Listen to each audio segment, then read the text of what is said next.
राफजी कौन है, राफजी बनता कैसे है? मोहब्बत अहले बैत से राफजी नहीं बनता, सहाबा की गुस्ताखियां करने से राफजी बना करता है। और सरवरे कायनात ने इन राफजियों की पहचान बताई थी, यसुब्बूना अबा बकरिन व उमरा, फरमाया मेरी उम्मत में एक ऐसी जमात पैदा होगी जो अबू बकर उमर को गालियां देगी। आज के दौर में अगर कोई अबू बकर उमर के खिलाफ भौंकता है तो समझ लेना ये राफजी कुत्ता है जिसकी पहचान मदीने के ताजदार ने बता दी है। और जहां सहाबा है वही कामयाबी है, राफजी कामयाब नहीं, राफजी हक पर नहीं, इसलिए कि ये सहाबा को गालियां देता है। और सरकार ने कहा सहाबी होगा तो कामयाबी मिलेगी, और ये सहाबा को गालियां दे रहा है। पता चला राफजी के पास सहाबा की जमात नहीं है, सहाबा की मोहब्बत नहीं है। हमने कहा गैर मुकल्लिद भी हक पर नहीं, इसलिए कि वो इमाम आजम जो ताबई है, यानी सहाबी को देखने वाला ताबई होता है। ये कहता हम किसी की तकलीद नहीं करते।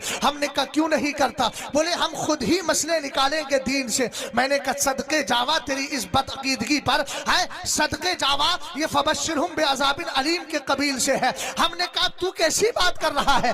पिंजर जोड़ने के लिए उस्ताद की जरूरत पड़ती है तो दीन सीखने के लिए इमाम आजम की जरूरत क्यों नहीं पड़ेगी?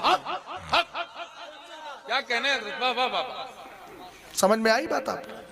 तो जहां ताबई है वहां कामयाबी है, और जहां तबे ताबई देवबंदी भी हक पर नहीं। लोग कहते किसी के पीछे भी नमाज पढ़ लो। मैंने कहा आपके दिमाग ठीक है भाई?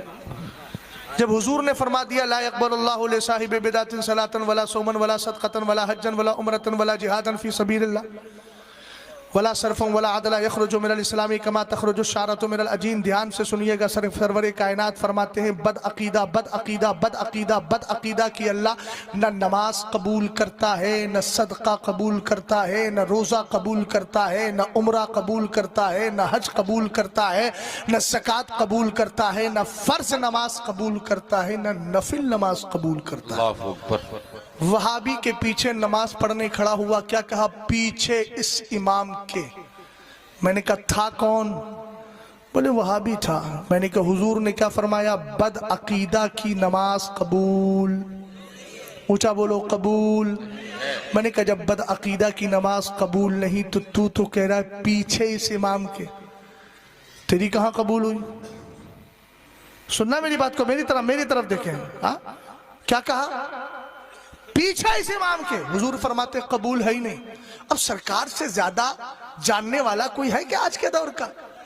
ये बरेलवियों ने इख्तलाफ फैलाया। मैंने कहा बरेलवियों ने इख्तलाफ फैलाया तो मरने के बाद पता चलेगा कि बरेलवी हक बताते रहे और तू उसको इख्तलाफ का नाम देकर शैतान का पिट्ठू बना रहा। एक बात याद रखें, सही और गलत का फर्क अगर आपने नहीं किया तो फिर आप दुनिया में किसी तरीके से भी मोतबर नहीं है। यार सड़े हुए सेब को, अच्छे सेब को हर आदमी अलग अलग बताता है कि नहीं बताता है?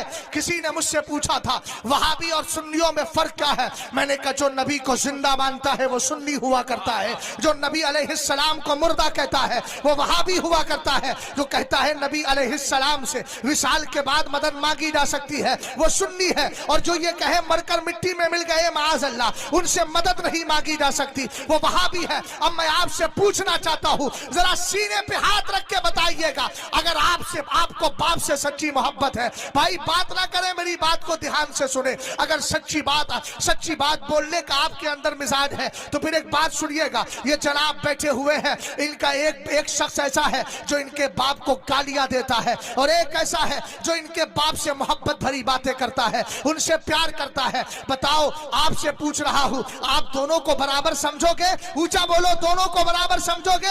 हर किस नहीं समझोगे। मैंने कहा जब बाप के गद्दार और वफादार को बराबर नहीं समझा जा सकता तो सरकार अलैहिस्सलाम के गद्दार और वफादार को बराबर कैसे समझते हो? हमें तो कुरान ने बता दिया है, ला तजिदु कौमन युमिनूना बिल्लाहि वल यौमिल आखिर युवादूना मन हाद्दल्लाह व रसूलहु वलौ कानू आबाअहुम औ अबनाअहुम औ इख्वानहुम औ अशीरतहुम उलाइका कतबा फी कुलूबिहिमुल ईमान। 28वां पारा है, सूरह मुजादला है, सबसे आखिरी आयत है। अल्लाह ने इरशाद फरमाया था महबूब सुनो सुनो, जो ईमान रखते हैं अल्लाह और कयामत पर, आप उनको ऐसा नहीं पाओगे कि एक तरफ वो तुमसे और मुझसे मोहब्बत भी रखे और दूसरी तरफ मेरे और तेरे दुश्मन से दोस्ती भी रखे, अगरचे वो दुश्मन उनका बाप ही क्यों ना हो, उनका भाई क्यों ना हो, उनका खानदान का क्यों ना हो, रिश्तेदार क्यों ना हो। हमने कहा याद रखो, अगर ईमानी रिश्ता टूटता है तो खूनी रिश्ते की कोई हैसियत नहीं रहती। अगर अब भी नहीं समझ पाए हो तो जरा कुरान पाक के 12वें पारे को उठाओ।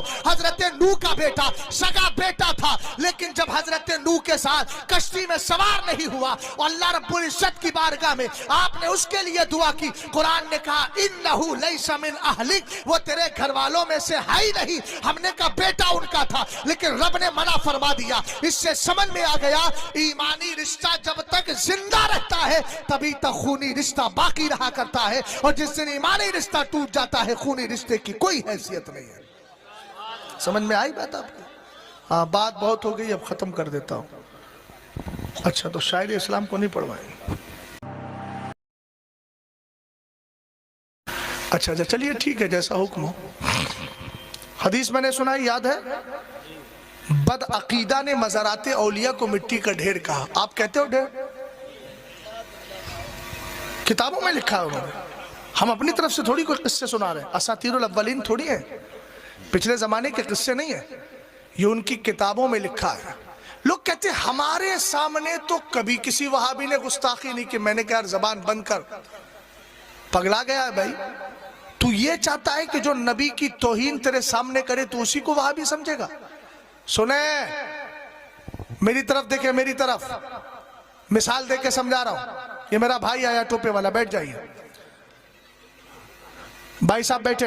ये भाई साहब सफर करके आए, बंबई में काम करते थे, गांव को आ रहे थे, सवारी नहीं मिली, उसने वही हाईवे पे उतार दिया। बेचारे बड़ा सा बैग डाल करके आ रहे, और डाल करके आए, जैसे ही गांव में घुसे, पहले घर के दरवाजे पे जैसे पहुंचे, उस घर में हो रही थी चोरी। पीछे से आ गई पुलिस, इनको पकड़ेगी कि नहीं? मुजरिम था, बोलो क्यों पकड़ेगी? मौके वारदात पर पाया गया। लोगों ने समझ लिया, पुलिस वालों ने समझ लिया कि चोर अंदर चोरी कर रहे थे, ये रखवाली कर रहा था।